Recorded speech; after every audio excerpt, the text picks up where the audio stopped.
Hello प्यारे बच्चों, स्वागत है आप सभी की एक नई वीडियो में। मेरा नाम सूरज वर्मा है। आज की वीडियो में मैं आप सभी को प्रश्नावली 3.1 के सभी क्वेश्चंस को सॉल्व कराने जा रहा हूं। यदि आप सभी ने इसके पहले की जितने भी वीडियोस हैं प्यारे बच्चों उनको नहीं देख रखे हैं तो मैं उसके लिए आप सभी को कमेंट बॉक्स में जो प्लेलिस्ट होती है और जो इसके आगे का वीडियो होगा उसको पिन कर दूंगा ताकि आप सभी को मिल जाए। तो आप सभी को क्या करना है, कमेंट बॉक्स में जाना है, वहां पर चेक करना है, सबसे ऊपर ही आपको पिन किया हुआ हमारे चैनल द्वारा वहां पर प्लेलिस्ट और इसके आगे का वीडियो मिल जाएगा। ठीक है, वहां जिसकी मदद से आप सभी इसके पहले की जितनी भी एक्सरसाइजें हैं उनका अध्ययन कर सकते हैं और बढ़िया से समझ सकते हैं। मैंने बहुत अच्छे तरीके से इसके आगे की जितनी भी एक्सरसाइज है उनको पढ़ाया है। मैंने एक भी एक्सरसाइज छोड़ा ही नहीं है। ठीक है, इस एक्सरसाइज के अंतर्गत हम सभी आज जितने भी क्वेश्चन है सबको सॉल्व करेंगे। तो चलिए पहला क्वेश्चन पढ़ते हैं और देखते हैं पहला क्वेश्चन किस प्रकार से प्यारे बच्चों करना है। तो प्यारे बच्चों पहला क्वेश्चन आपको दिया गया है, एक अन्य व्यक्ति को आप अपने अध्ययन मेज पर रखे टेबल लैंप की स्थिति किस तरह बताएंगे। मान लीजिए प्यारे बच्चों आपके पास एक अध्ययन टेबल है, मतलब जिस पर आप पढ़ते हैं। ठीक, अध्ययन मेज का मतलब क्या होता है, जिस पर आप पढ़ते हैं, स्टडी टेबल। ठीक है,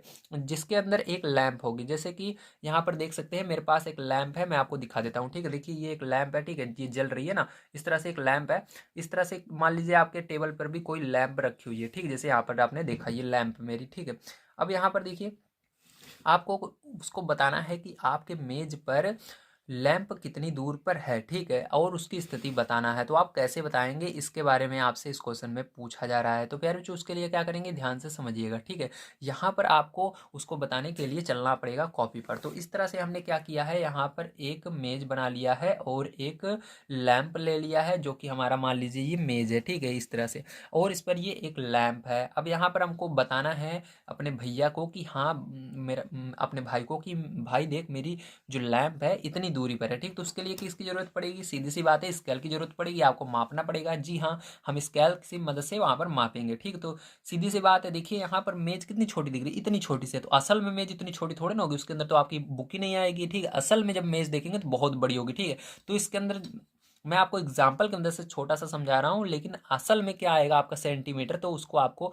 किस तरह से निकालना है उसको भी बताऊंगा। ठीक है, तो इतनी छोटी मेज नहीं होगी। आप यहाँ पर कंफ्यूज मत होइएगा कि सर का यहाँ पर नापे थे तो आ रहा था 2 सेंटीमीटर, लेकिन सर ने यहाँ पर लिख दिया 25 सेंटीमीटर। ठीक है, तो इसको कंफ्यूज मत होना, क्योंकि जो हमारी टेबल है स्टडी टेबल असल में तो वो तो बड़ी ही होगी ना, जब उसको मापोगे तो इतनी छोटी थोड़े ना होगी, इतनी आ जाएगी। इसके अंदर तो कॉपी भी नहीं आएगी, हमारे कॉपी का छोटा सा हिस्सा भी नहीं आएगा ना, इसलिए। अब देखिए क्या करते हैं, सबसे पहले आपको उसको मापना है। ठीक है, आपकी जहाँ पर मेज रहेगी उसको क्या करेंगे, ऐसे मापेंगे, स्केल की मदद से ले लीजिएगा या कपड़ा मापने वाला जो होता है ना इंची टेप, उसकी मदद से आपको इसे माप लेना है। ठीक, जैसे यहाँ पर है, तो जब आप इसको मापोगे, ठीक है, यहाँ पर देखिए यहाँ से यहाँ तक की दूरी क्या करोगे, आप ऐसे माप लोगे। ठीक, तो यहाँ पर हम ऐसे लाइन ड्रॉ कर देते हैं कि यहाँ से जहाँ से इमेज स्टार्ट होती है यहाँ से यहाँ तक हमने क्या किया, इसको मापा। ठीक है, तो इसको मापने पर हमारा कितना निकला प्यारे बच्चों, इसको मापने पर हमारा निकला है 30 सेंटीमीटर। मान लीजिए निकला, कितना निकला, 30 सेंटीमीटर निकला। ठीक है, अब आप चाहो तो इधर से मापो या इधर से मापो, जिधर से आपकी मर्जी है। ठीक है, चाहे देखिए आपको मैं बता रहा हूँ जिस तरफ से आप पढ़ रहे हैं उसी तरफ से मापना है। आप यहाँ पर बैठे हुए हैं, इधर से आपने मापा, यहाँ पर इधर इतनी दूरी 30 सेंटीमीटर। ठीक है, यहाँ पर ये क्या हुआ, एक तरफ से मापा, दोनों तरफ से मापना है। ठीक, इधर से इधर से, ठीक, दोनों तरफ से, तभी आप इसके निर्देशांक बता सकते हो। ठीक, क्योंकि ये हम जो चैप्टर पढ़ रहे हैं ये हमारा है निर्देशांक ज्यामिति। ठीक, इसके अंदर यक्स और वाई एच दोनों को मापना पड़ता है। ये तो हमारा हुआ वाई एच, अभी मैं आपको आगे सारी चीजें समझाऊंगा, बस आप इतना समझते चलिए बस जो मैं कह रहा हूँ। ठीक है, अब देखिए यहाँ पर पैर चौक क्या करना है, आपने तो ये तो माना एक सीधी। ठीक है, जिसको सीधा रहता है उसको वाई एच कहते हैं। अब यहाँ पर एक और निकालना पड़ेगा, तो आप यहाँ से माप सकते हो या इस साइड से भी माप सकते हो, जिधर से आपकी मर्जी है। ठीक है, तो इधर से हम माप लेते हैं। तो मान लीजिए आपने इधर गए, आपने पहले यहाँ से नापा इंची टैप से, जितनी दूरी 30 सेंटीमीटर निकली। ठीक है, उसके बाद आप इस साइड गए, इस साइड खड़े होकर आपने मापा। ठीक है, इसको तो आपने यहाँ से मापा, तो यहाँ पर भी आपने क्या किया, ऐसे इंची टैप को रखा और ऐसे मापा। ठीक है, तो उसके अंदर कितना सेंटीमीटर निकला, उसके अंदर 25 सेंटीमीटर निकला। कितना सेंटीमीटर निकला प्यारे बच्चों, 25 सेंटीमीटर निकला। ठीक है, निकल गया। अब देखिए इसको कैसे लिखेंगे, तो देखिए जो निर्देशांक ज्यामिति होती है उसके अंदर दो अक्ष होते हैं। ठीक है, किस तरह से, देखिए मैं यहाँ पर बना देता हूँ, ये आपके दो अक्ष होते हैं। ठीक है, ये होता है यक्स अक्ष और ये होता है वाई अक्ष। ठीक है, और इस साइड यक्स डैश और वाई डैश। ठीक, इसको पूरे को वाई अक्ष बोलते हैं, इसको पूरे को यक्स अक्ष बोलते हैं। ठीक है, इसी तरह से देखिए यहाँ पर भी क्या है पैर बच्चों, आप जैसा कि देख रहे हैं, ठीक है, यहाँ पर भी आपका क्या है, दो प्रकार से अक्ष हैं। एक तो ये पूरा सीधा वाला वाई अक्ष इसको कहते हैं, इसको यक्ष अक्ष कहते हैं। कभी भी जब मान को लिखा जाता है प्यारे बच्चों, ठीक है, तो उसके अंदर क्या करते हैं, पहले यक्ष अक्ष वाले को लिखते हैं, जो इस तरह लाइन रहती है। यक्ष अक्ष कौन सी, ये वाली लाइन, इस लाइन पर जो मान आएगा उसको लिखेंगे। तो यहाँ पर देखिए इस तरह से कौन सा मान आया, 25 आया, तो यहाँ पर लिखेंगे 25 कॉमा, अब उसके बाद वाई अक्ष वाले को लिखते हैं। तो वाई वाला कितना है, 30, ठीक है, तो वाई 30 आया है, ठीक है, वाई एच वाला, तो 25,30, ठीक है। तो यार जो इस तरह से आप इसको स्थिति को बचा सकते हैं कि हमारी स्थिति जो आई है वो 25,30 आई है, ठीक है। या आप इसको आगे पीछे भी कर सकते हो, 30,25 भी लिख सकते हो, लेकिन आपका सही कौन सा रहेगा, ये ऊपर वाला सही रहेगा, ठीक है प्यारे बच्चों। इस तरह से आप लिखोगे। तो यहाँ पर इसको हम स्टेटमेंट क्या लिखेंगे, आइए यहाँ पर कुछ चीज़ें हम लिख लेते हैं ताकि आपको समझ में आ जाए, ठीक है। तो देखिए प्यारे बच्चों, यहाँ पर आपको ये ऐसे कुछ स्टेटमेंट लिख देना है ताकि आपके टीचर को पता लग जाए कि आपने किस तरह से इसको निकाला, ठीक है। यहाँ पर तो मैंने समझा दिया, लेकिन आपको लिखेंगे कैसे उसको भी जानना जरूरी है, ठीक है। देखिए, सर्वप्रथम लैंप को एक बिंदु माना, तो यहाँ पर देखिए सबसे पहले हमने लैंप को बनाया, वो लैंप खसकना नहीं चाहिए, जहाँ पर रहना चाहिए वहीं पर स्थित होना चाहिए। जैसे यहाँ पर मैंने बना दिया तो वो वहीं पर है, इसके अलावा यहाँ पर न गया न यहाँ पर, ठीक है। इस तरह से एक बिंदु मान लेते हैं, वो लैंप वहीं पर रहेगा, ठीक है, ठीक है। फिर बड़े कोण से लैंप की दूरी मापी, फिर यहाँ बड़ा कोण जो है, इससे हमने क्या किया, लैंप की दूरी, सॉरी, इधर से बड़े कोण से लैंप की दूरी हमने मानी इस वाले से, ठीक है, कितना, 25 सेंटीमीटर। तो उसके बाद क्या किया, छोटे कोण, इसको छोटा कोण माना, इधर से हमने दूरी मापी, जितना है 3 सेंटीमीटर, ठीक है, 30 सेंटीमीटर। अतः लैंप की जो स्थिति होगी वो क्या होगी, 25,30, क्या होगी, 25,30 होगी, या 30,25। तो यही तो मैंने बताया था, ठीक है। तो यही क्या होगा प्यारे, जो आपका करेक्ट आंसर हो जाएगा। बहुत सरल है, ठीक है। तो इसके अंदर आप ध्यान रखिएगा, ये जो आंसर है बदल सकता है, ठीक है। आपके मैच पर हो सकता है जो लैंप हो वो और आगे कहीं पर रखी हो, ठीक है। 25, यहाँ पर 30 सेंटीमीटर है, हो सकता है आपकी और हो 40 सेंटीमीटर, 50 सेंटीमीटर, ठीक है। इस तरह से आपको बताना है। यहाँ पर आप अपने हिसाब से माप सकते हो, आपकी माप जो है उसको लिख सकते हो, अलग भी लिख सकते हो। यहाँ पर 25,30 लिख सकते हो, यहाँ पर 35,40 लिख सकते हो, सब सही रहेगा, ठीक, ध्यान रखिएगा। बस जो मापने का तरीका रहेगा, जो मैंने यहाँ पर निर्देशांक बताया है, किसको पहले लिखना है, कैसे लिखना है, ठीक है, यहाँ पर सारी चीज़ें आपको याद रहनी चाहिए, बस आंसर आपका सही होगा, ठीक है। चलिए अब चलते हैं सेकंड नंबर क्वेश्चन पर, उसको पढ़ते हैं और उसको सॉल्व करते हैं। प्यारे बच्चों, आइए अब सेकंड नंबर क्वेश्चन हम पढ़ते हैं। दिया गया है आपको सड़क योजना। एक नगर में दो मुख्य सड़कें हैं जो नगर के केंद्र पर मिलती हैं। ये दो सड़कें उत्तर दक्षिण की दिशा और पूरब पश्चिम की दिशा में हैं। नगर की अन्य सभी सड़कें इन मुख्य सड़कों के समांतर परस्पर 200 मीटर की दूरी पर हैं, ठीक है।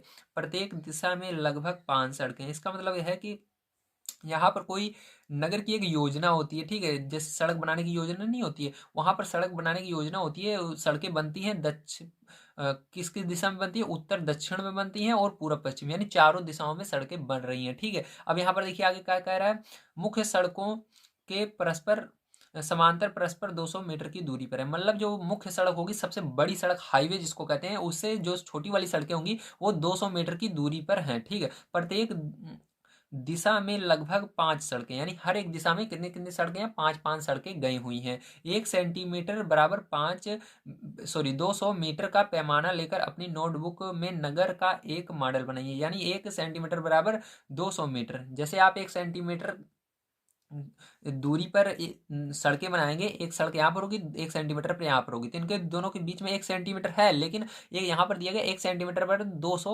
मीटर, मतलब वो अगर असल में बात करें तो वो 200 मीटर पर होंगी, ठीक। वो सड़कें कितनी कितनी मीटर पर होंगी, 200 मीटर पर होंगी, क्योंकि हमारी कॉपी इतनी बड़ी नहीं है कि 200 मीटर हम अपनी कॉपी में बना सकें, ठीक है।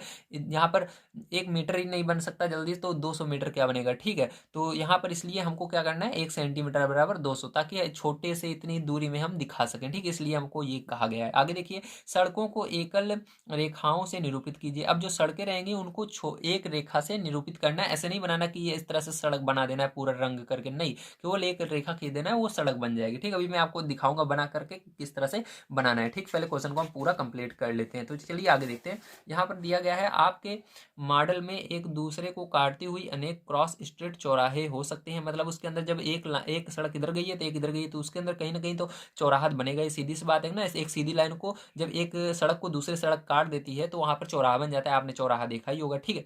एक विशेष क्रॉस स्ट्रिक दो सड़कों से बनी है, जिनमें से एक उत्तर दक्षिण दिशा में जाती है और दूसरी पूरब पश्चिम की दिशा में। प्रत्येक क्रॉस स्ट्रिट का निर्देशांक इस प्रकार किया जाता है, यदि दूसरी सड़क उत्तर दक्षिण दिशा में जाती है और पांचवी सड़क पूरब पश्चिम। देखिए क्या कह रहे हैं, दूसरी सड़क जो है वो उत्तर दक्षिण दिशा में जा रही है। किस दिशा में जा रही है, उत्तर और दक्षिण दिशा में जा रही है, और पांचवी सड़क पूरब पश्चिम दिशा में जा रही है। ठीक है, तो उसे हम दिशा में जाती है, ये क्रॉसिंग पर मिलती है। ये कहाँ पर मिलती है, एक क्रॉसिंग पर मिलती है, एक ऐसी जगह चौराहा जिसको कहते हैं, उसको क्रॉसिंग बोलते हैं। ठीक है, चौराहे को ही क्रॉसिंग बोलते हैं, ध्यान रखिएगा।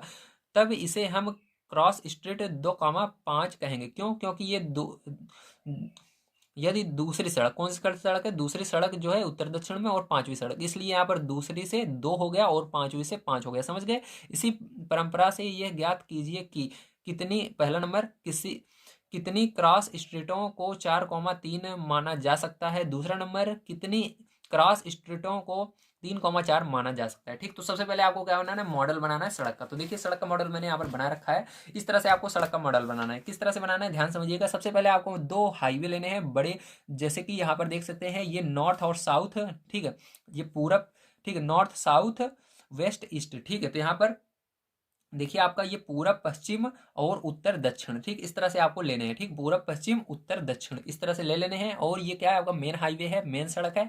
अब प्रत्येक दिशा में कितनी सड़कें होनी चाहिए, 5 सड़कें होनी चाहिए, आपको बोला जा रहा है। देखिए इस दिशा में 5 सड़कें हैं, 2 3 5, इधर भी 2 3 5, इधर भी 5, इधर भी 5। ठीक है, हर दिशा में 5 सड़कें हैं और ये एक दूसरे को काटेंगी। ठीक है, बहुत सारे इसके अंदर चौराहे होंगे। ठीक है, चौराहे देखिए यहाँ पर भी है, यहाँ पर भी है, क्योंकि इधर लाइन ये गई, ये सड़क इधर गई, इधर गई, इधर 4 तरफ जा रही थी, यहाँ पर भी चौराहा, यहाँ पर चौराहा, बहुत सारे चौराहे हैं। ठीक है, अब इसके अंदर हमको कह क्या रहा है, कह रहा है कि हमको दिखाना है हमारा 4,3 कहाँ होगा। ठीक, 4,3। तो सबसे पहले आपको यहाँ पर एक चीज समझना होगा, 4,3 दिखाने के लिए क्या दिखाना है, 4,3 दिखाना है फर्स्ट नंबर आपको। और दूसरा नंबर आपको प्यारे बच्चों दिखाना है इसके अंदर 3,4। क्या दिखाना है, 3,4 दिखाना है। ठीक है, अब देखिए प्यारे बच्चों, इसके लिए आपको एक चीज समझना होगा कि यहाँ पर 4,3, तो 4 कहाँ पर लेंगे, 3 कहाँ पर लेंगे, तो आपको यक्स और वाई अक्ष का ज्ञान होना जरूरी है। तो देखिए यक्स अक्ष जो होता है हमारी, ये इस तरह से लाइन होती है। कौन सी लाइन होती है हमारी, ये जो पंक्ति होती है। ठीक है, पंक्ति किसको कहते हैं, जिसके अंदर हम लिखते हैं। आप ABCD लिखते हो किस तरह से लिखते हो, आप काका काका लिखते हो तो किस तरह लिखते हो, इस तरह लिखते हुए चलते हो ना कॉपी पर, इधर से। तो ये जो आपकी पंक्ति होती है उसको क्या बोलते हैं, पंक्ति बोलते हैं। तो पंक्ति को हमेशा यक्स मानते हैं, हमेशा ये जो पंक्ति होती है उसी को पहले लिया जाता है। तो आगे जो मान रहता है वो किसका होता है, पंक्ति का होता है।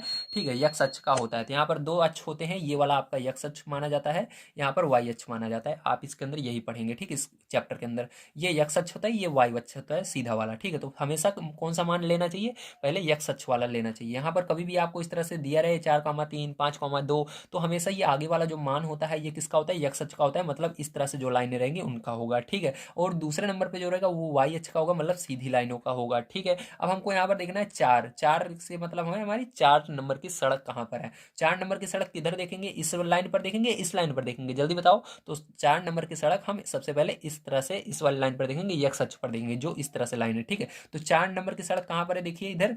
तो ये रही 4 नंबर की सड़क। ठीक, इस तरह से यहाँ पर ये रही 4 नंबर की। चलिए आपने इसको पकड़ा। अब इसी पर 3 नंबर की सड़क कहाँ पर है, 3 नंबर यानी वाई अक्ष पर, ये वाला इस तरह से। ठीक है, इधर से आती हुई सड़क या ऊपर की ओर जाती हुई सड़क। ठीक है, इस वाई अक्ष पर। अभी तक तो हमने यक्स अक्ष पर लिए 4, अब वाई अक्ष पर देखना है 3। तो इस वाले पे देखिए 3 कहाँ पर है, ये रहा। अब देखिए 3 और 4 को कौन सी लाइन, 3 और 4 कहाँ पर मिल रहे हैं, ये देखिए 3 और 4 कहाँ पर मिलेंगे, 4 देखिए 3 से यहाँ पर मिल रहा है। ठीक, कहाँ पर मिल रहा है, यहाँ पर मिल रहा है। मिल रहा है कि नहीं, वेरी गुड, मिल रहा है। ठीक, देखिए यहाँ पर पहले 4, तो 4 ये रहा। सबसे पहले आपको इधर इस वाली लाइन पर देखना है जो इस तरह से तिरछी लाइन है, उसके बाद सीधी लाइन पर। ठीक है, तो 4 और 3 ये मिल रहा है। तो यहाँ पर क्या होगा, यहीं पर आपका होगा प्यारे बच्चों, क्या होगा, यहीं पर आपका होगा 4,3। क्या होगा, 4,3 होगा। ठीक है, तो आप इसको लिख लीजिएगा, 4,3 यहीं पर होगा। ठीक है, अब देखिए आपको बताना है 3,4। अब 3 किस पर देखना है, फिर से आपको सबसे पहले इस तरह से ही तिरछी लाइनों पर ही देखा जाता है पहले वाले को। ठीक है, तो 3 पहले है, तो पहले तिरछी वाली लाइन देखिए, 3 कहाँ पर है, 3 ये रहा। 4 आपको सीधी वाली लाइनों पर देखना है, 4 ये रहा। 3 और 4 कहाँ पर मिल रहा है, 3 से 4 यहाँ पर मिल रहा है। कहाँ पर मिल रहा है, यहाँ पर।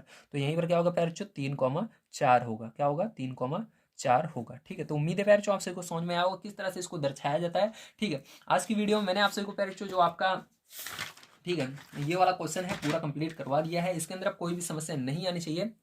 इसके अंदर आपको जो पूछा जा रहा था वो मैंने बता दिया। क्या पूछा जा रहा है, कितनी क्रॉस स्ट्रीकों को 4,3 माना जा सकता है। ठीक है, तो कितनी को माना जा सकता है बताइए, तो यहाँ पर प्यारे बच्चों देखिए, इस पहले वाले में भी एक क्रॉस स्ट्रेट है, क्योंकि इस बिंदु से केवल एक एक सड़क ये एक ये, जब दो सड़क आपस में निकल जाती हैं, ठीक इस तरह से आपस में टच बीचों बीच यानी काट कर निकल जाती है, उसको एक स्ट्रेट बोला जाता है। यहाँ पर भी एक स्ट्रेट होगा, यहाँ पर भी एक स्ट्रेट होगा, ठीक है, एक एक स्ट्रेट से यहाँ पर होंगे, ठीक, दोनों में यही आंसर होगा प्यारे बच्चों आपका, ठीक है। प्यारे बच्चों उम्मीद है आप सभी को सारी चीजें समझ में आई होंगी। अगर आप सभी प्रश्नावली 3.2 देखना चाहते हैं तो प्लीज कमेंट बॉक्स में चेक कीजिए, वहां पर आप सभी को प्लेलिस्ट और इसके आगे के वीडियोस मिल जाएंगे। और कमेंट करना मत भूलिएगा वीडियो आपको कैसा लगा। वीडियो देखने के लिए धन्यवाद। आप सभी का दिन शुभ हो। Thank you very much.